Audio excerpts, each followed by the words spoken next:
Okay, so this is going to take care of our form, our new form. Okay, so we're going to have to create a view.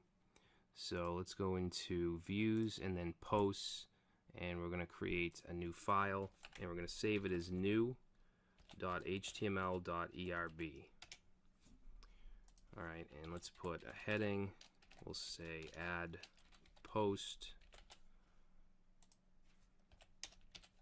and let's save it.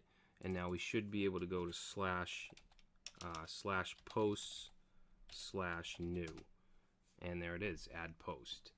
Okay, so since we have that route, we have that view, that's what's going to show up. Alright, now let's create a form here.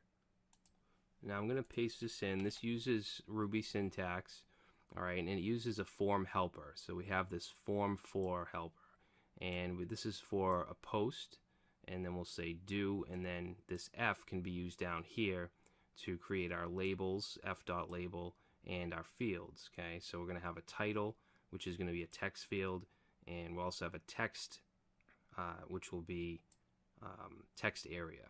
Okay, so a title and a text field. Actually, you know what? Let's change text to body. I think that makes more sense. Alright, so a title and a body, and then down here we have our submit. So let's go ahead and save that. And if we reload, you can see we have a little form.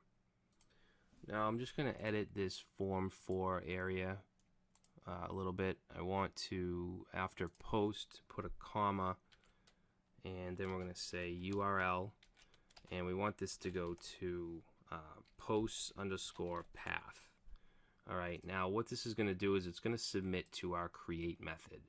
Alright, so let's save that, and then we'll go into our post controller, and let's say def create.